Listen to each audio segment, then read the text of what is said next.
A temporada do Chelsea está chegando no fim. Nela aprendemos muita coisa sobre o novo treinador, Enzo Maresca. Vimos um poder ofensivo incrível no início da temporada, que foi se dissipando ao longo dela. Vimos diversos padrões diferentes do antigo treinador Mauricio Pochettino. E aqui fica aquela grande dúvida: será que Enzo Maresca merece continuar treinando o Chelsea? E quais as fraquezas ele tem? Quais as forças também? Hoje eu vou tentar abordar exatamente isso, cara. Vou falar principalmente das fraquezas e vou apresentar nesse vídeo pra vocês se ele merece ou não continuar como treinador do Chelsea, e até mesmo dar uma noção assim se vai acontecer, né? Que eu acho que muita gente deve ter essa dúvida. Enfim, pra quem não me conhece, eu sou o Corvo, apresentador desse canal. Seja muito bem-vindo ao Plano Blues. Cara, e assim, esse novo treinador, ele tem algumas coisas positivas que são claras da gente perceber, que eu já comentei em outros vídeos durante a temporada. Talvez nem todo mundo tenha visto os outros vídeos, até porque tem muita gente nova, mas tem muita gente nova mesmo aqui no canal. Então, apresento pra vocês aqui muitas coisas que eu falei aqui no passado e que talvez vocês ainda não tenham escutado.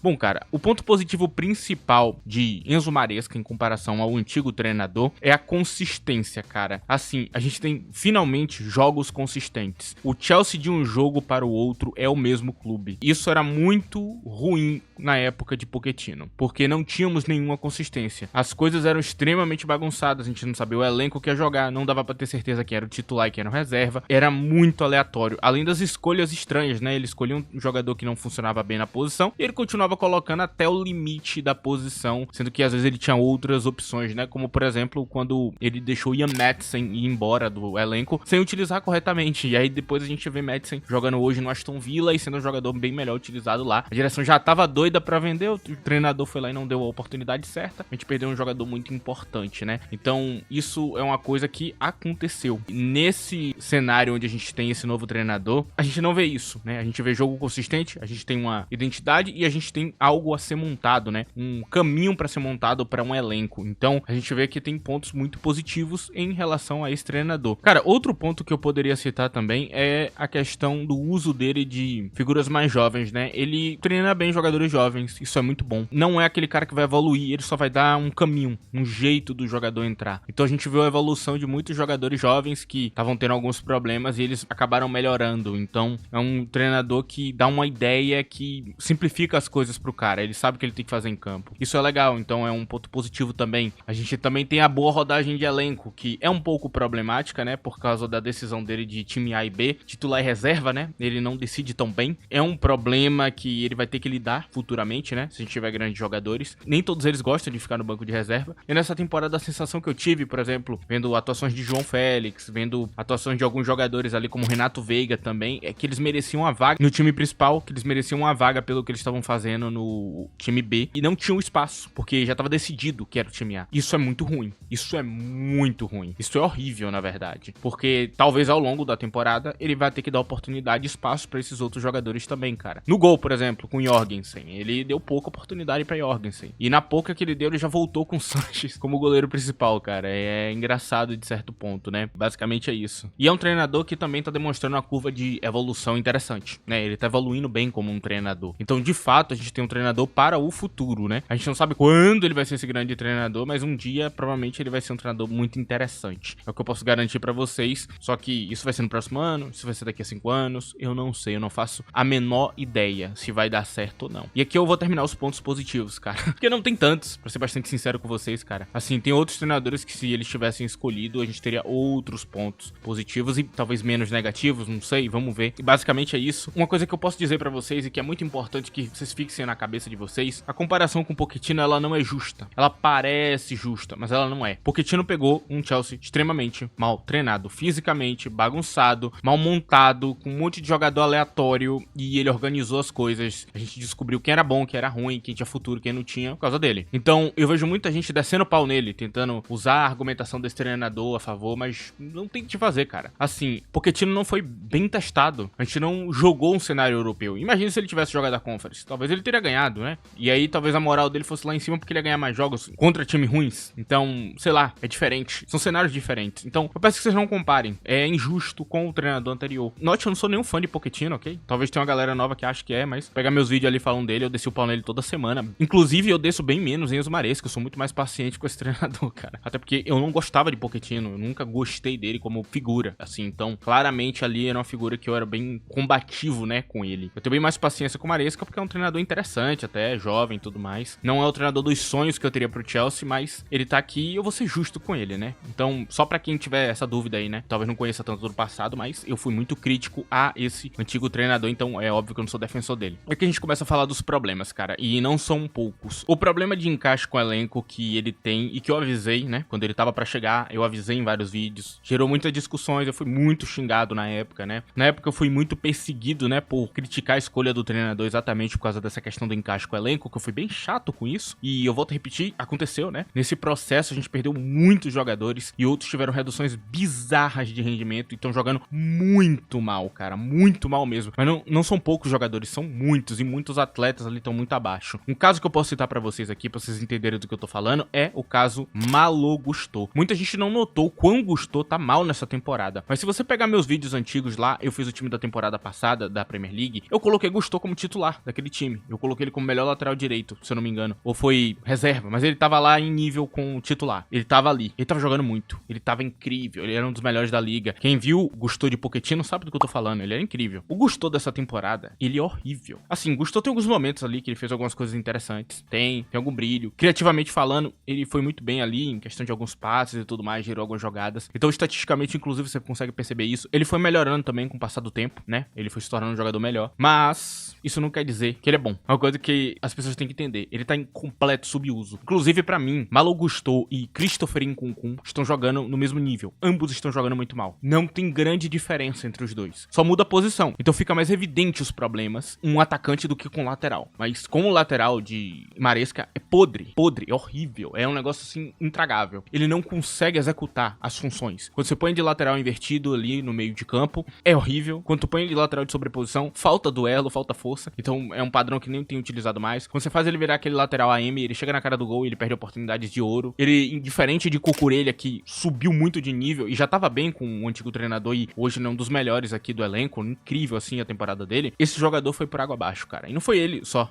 tem uma galera, cara, o James, toda essa galera tá muito ameaçada de sair. Então teve queda de rendimento em todo mundo. Palmer joga pior que a temporada passada, com menos confiança, tá jogando pior mesmo. Nkunku incrivelmente abaixo, né, do que era esperado. Eu já sabia que o encaixe dele com o treinador não era a melhor coisa do mundo, mas eu achei que pela inteligência dele ele ia se adaptar, até como ele se adaptou com o Julian Nagelsmann, né, que pedia coisas parecidas pra ele e ele conseguia entregar. Nagelsmann utilizava ele em outras posições, utilizava na ponta também, né. São jogadores que conseguem se adaptar a esse tipo de coisa, mas não deu certo. Principalmente porque ele foi muito colocado como camisa 9, né, que é algo que não deu muito certo, e mais pra frente eu vou explicar exatamente sobre este ponto. Bom, antes de eu continuar esse vídeo aqui, eu vou pedir pra vocês que não esqueçam de deixar o like no vídeo, muito importante. Se possível também, se você tiver no smartphone, use a opção de hype aí. Você dá um hype gratuito, você passa pro lado na aba de comentários, vai ter um hype gratuito pra tu me dar. Esse vídeo chega em mais pessoas. Eu agradeço se você fizer isso. E se você quiser ter um contato maior comigo, me siga no meu Twitter, @ddcorvo, inclusive lá eu comento muitos dos jogos do Chelsea, as notícias e tudo mais. Se você quiser ver tudo, tá lá. Tá aí na tua tela, cara, eu comento as coisas lá. Muito obrigado, inclusive pelo seu tempo agora. Vamos continuar o vídeo. E sobre essa questão do camisa 9, cara, assim, a gente tem um treinador que não consegue interpretar um falso 9. Eu não sei se vocês notaram. Assim, é uma coisa que me assusta. Talvez você não esteja entendendo o contexto disso aqui, cara. Vamos lá, vou te explicar o contexto. Pep Guardiola põe qualquer maluco de 9. Assim, qualquer idiota, qualquer maluco. Se uma hora der a louca nele, ele põe Ederson de 9 e vira 9. E esse falso 9 dele, ele basicamente explica pro cara o que ele tem que fazer e o cara consegue executar perfeitamente, na maior parte do tempo. Ele, nesse fim de temporada, usou Kevin De Bruyne de falso 9. Ele já usou... Se não me engano, tem um jogo que ele adaptou Zinchenko de falso 9. É doideira. O cara é maluco. Ele usa qualquer merda de falso 9. Nem todo treinador consegue, é claro. Aí tu vai pegar os outros treinadores guardiolistas dessa vertente, todos eles conseguem interpretar um falso 9. Eu não conheço nenhum deles que não consegue. Agora eu conheci Enzo Maresca. Isso me assusta demais. Isso é bizarro. De qualquer lado que você tente ver. Não tem nenhum ângulo que você olhe pra isso aqui e ache normal. Não tem. É porque o sistema dele precisa de uma centralização muito grande. Só que o grande porém disso, e a grande questão, é que ele não consegue alterar essa centralização. Então o 9 dele pode ser extremamente criativo, pode ser um cara que às vezes joga como falso 9, mas ele tem que saber centralizar. Então tem alguns jogadores que talvez não encaixem com ele e que deveriam encaixar, que não é um treinador guardiolista. Todo treinador guardiolista tem que saber usar o 4-3-3 de Guardiola, o base, né? Se não me engano é a formação que ele mais utilizou na carreira, né? Tem o 4-1-4-1, que é a moderna, e tinha o 4-3-3 que ele usou diversas vezes no passado, com um falso 9. O 9 mais central, que é Haaland, é uma exceção à regra da carreira de Guardiola. Guardiola. Guardiola, na maior parte do tempo, utilizou falso 9, né? 90% do tempo tinha um falso 9, não um 9 centralizador, âncora. Inclusive, ele muda o esquema inteiro para comportar essa figura, né? Eu já abordei isso em outros vídeos. Cara, isso é uma loucura. Eu não sei explicar pra vocês por que isso acontece. E aí, piora quando ele permite baixos padrões. Bom, vamos lá. Enzo Maresca, ele começou com uns papos meio estranhos quando ele chegou, que não me deixou nem um pouco feliz. Ah, é a primeira temporada, não tem que ter título e tudo mais, toda aquela lenga-lenga. Você sabe claramente que o treinador já tá se tirando da posição de disputa, né? Você vê que é uma covardia, de certo modo. Um monte de treinador faria o contrário, que é tipo falar, não, a gente vai disputar até o fim.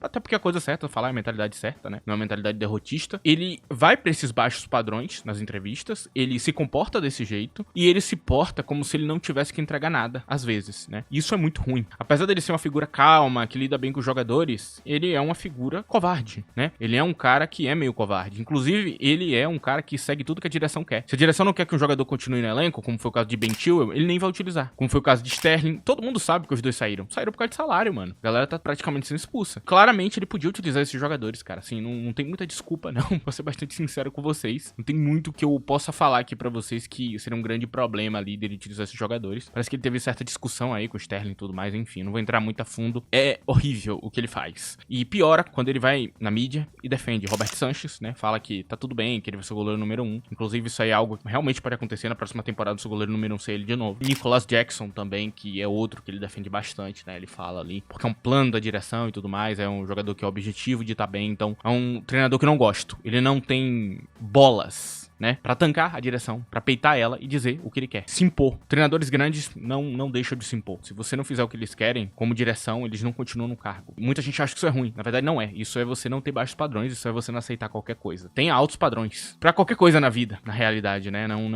Não queira ter baixos padrões, não, porque você vai se ferrar. Você vai aceitar qualquer coisa e daqui a pouco tu tá lá no fundo do poço ferrado, tá ligado? Eu, particularmente, acho terrível o comportamento dele na mídia em relação a essa parte. E ele vai continuar dando desculpa. Cara, que é muito bom em dar desculpa, cara. Assim, é feio. Eu odeio treinador que faz isso. Eu gosto do cara que nem Rubem Amorim, tá ligado? Ou outro treinador, por exemplo, um Mourinho, meio maluco. Ou o cara é meio maluco, excêntrico, que fala umas merda aí na mídia, tipo o Mourinho. Ou o cara é que nem Rubem Amorim, velho. Ah, eu prefiro sair do cargo se a gente continuar assim. É isso mesmo. Tem que assumir a culpa. Cara, se Rubem Amorim em algum momento pedir demissão e não querer receber nada, porque a passagem dele foi uma merda no Manchester, eu vou achar ele um dos caras mais foda de todos os tempos, cara. Porque ele tá se colocando no lugar que ele deveria estar. Ele não tá botando a culpa nos outros e tudo mais. Tá fazendo que nem Lukaku, né? Que chega aqui, faz um monte de merda, depois vai embora. Fala, não, a culpa é do time, cara. O time não me usou bem e vira um problema, uma dor de cabeça nas mãos de todo mundo, né? É muito complicado isso aí, cara. Assim, eu não vou continuar nisso aqui, mas a atitude dele, assim, na mídia me irrita muito demais, assim, mano. Aí a gente vai pros problemas da formação e do plano tático. Não existe consistência defensiva nenhuma. A única força que a gente tem é entregar mais no ataque. Ou enfrentar um time que não ataca bem. Ou enfrentar um time que tá no mau momento e tudo mais. É isso. Então a gente depende muito de alguns pontos individuais dos jogadores pra atacar. Esse ataque fulminante que a gente tinha no começo da temporada foi totalmente lido pelos outros treinadores, e na segunda parte já foi muito mais difícil, e talvez na próxima temporada seja ainda mais difícil, até porque ele tá copiando o Pep Guardiola, e todo mundo estuda esse treinador, então é difícil ter essa consistência ofensiva, até porque ele não é o mesmo Pep Guardiola que consegue mudar a cada temporada e fazer mais, e mudar a própria ideia, ainda mantendo os padrões ali do que ele utiliza como core da formação dele, mantendo padrões de jogo ali que ele tem, mas mudando as coisas. Ele não parece ter essa capacidade. Então, a nossa inconsistência defensiva é um problema muito grave. Assim, não é algo normal. Não é algo que um time de Big Six deveria ter. Quando você entrega muito no ataque, tá tudo bem. Jürgen Klopp fez isso por anos. Tem outros times também que são assim. Você pode falar de Roberto De Zerbi, que eu nem acho inconsistente defensivamente. Eu acho, inclusive, se ele quiser, ele põe um time bem defensivo, se ele quiser. É uma questão dele gostar dessa identidade e querer manter ela até o final, é claro. Muita gente talvez não entenda isso, né?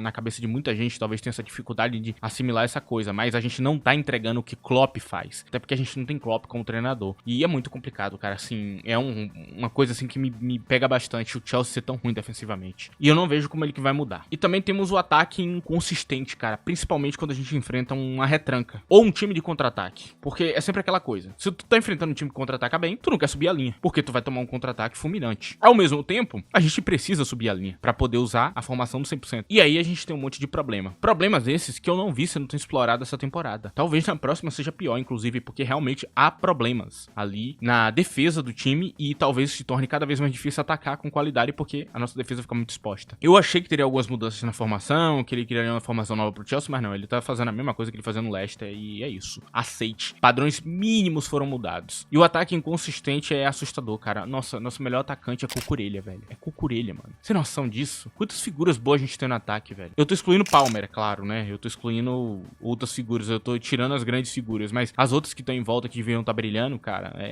não tão. O cara que tá brilhando é ele. Os nossos pontos também não fazem muito gol, né? É muito complicado essa parte, cara. E assim, você pode dizer que todo mundo tá fazendo tudo errado ou admitir que é o treinador. É isso. Então a inconsistência ofensiva que a gente tem é muito complicada e toda vez que a gente tem consistência ofensiva, a gente tem que marcar muito mais gols que os adversários pra ganhar, porque a defesa vai ficar exposta. É um cenário de terror, cara. E a linha dele tem subido muito, o que é legal em alguns jogos ali. Pô, nosso terceiro zagueiro, que era o lateral que vira zagueiro, né, na defesa, ele tá pisando quase na linha de ataque, tá ficando só 2 caras lá pra marcar. É complicado, mano, é complicado. Se não tiver um bom plano pra isso, você pode ser muito punido. Eu não vou entrar muito mais em detalhes sobre isso. E aí a gente tem o problema final, cara. Esse aqui é o problema supremo, esse aqui é o exódia dos problemas do elenco do Chelsea. Cara, como ele é rígido como treinador, cara. Ele é tão rígido taticamente que é um negócio assim que irrita. Ele prefere pegar um cara que é lateral e botar de volante do que mudar a porra do esquema dele, do que utilizar uma formação normal, do que utilizar um 4-2-3-1 normal, do que fazer outra coisa em campo. Isso é assustador, cara. Eu não pensei que ele ia forçar o 3-2-4-1 a temporada inteira. A gente só teve um jogo que foi diferente e foi porque Caballero tava treinando o time, provavelmente aquela ideia dele, não de Enzo Maresca. Cara, que bizarro, velho. Como é estranho ver um treinador que simplesmente é incapaz de variar taticamente de uma maneira assim mais normal. Por exemplo, o Arteta perdeu durante um tempo da temporada o Odegaard, que era o cara cerebral do time. Ele mudou pra um 4-4-2 e um jogo mais direto. E funcionou, sabe? Ele fez mudanças. A gente vê também outros treinadores guardiolistas que às vezes não mudam a formação, é a mesma. 4-3-3. Só que eles mudam o jeito que funciona o campo. Esse cara não. Ele não muda. E para encaixar essa rigidez, um monte de peça vai ter que sair, cara. Eu não tô brincando com vocês quando eu tô falando isso aqui, cara. Pode anotar. Uma galera vai sair do time. Mas tem muita gente. E perigo ainda de sair outros jogadores grandes também do elenco. Exatamente por essa rigidez. Essa rigidez que atrapalha um pouco Palmer, né? De brilhar. Essa rigidez que atrapalha Reece James de ser a sua melhor versão, que é um lateral de verdade, né? Não essa figura bizarra que joga na zaga. Ele sim consegue jogar na zaga, já foi utilizado assim, como adaptação. Claro que todo mundo prefere ele na lateral. Quase um ponta às vezes, né? Quase um ala. Muito bom ofensivamente. Sendo completamente desperdiçado, né? Aí você só fica naquela coisa do passe qualificado dele, que é muito bom. Mas é um desuso tão grande. Exatamente por causa dessa rigidez. Essa rigidez que eu não sei se ele vai mudar. Eu espero que na próxima pré-temporada a gente tenha uma nova formação e um novo jeito de encarar o futebol, onde ele é mais flexível com os jogadores que a gente tem. Porque se a gente repetir o mesmo futebol dessa temporada, na próxima, a coisa vai ficar séria, cara. Provavelmente esse vídeo vai sair antes da final da Conference, então eu não sei qual foi o resultado. Mas também não importa. A gente ganhar é meio que uma obrigação. A gente tá tão superior ao adversário financeiramente que ganhar é obrigação. Qualquer imbecil ganharia essa Conference. E a gente se colocou nesse lugar por a gente ter parado na Conference. O que talvez não deveria ter acontecido, mas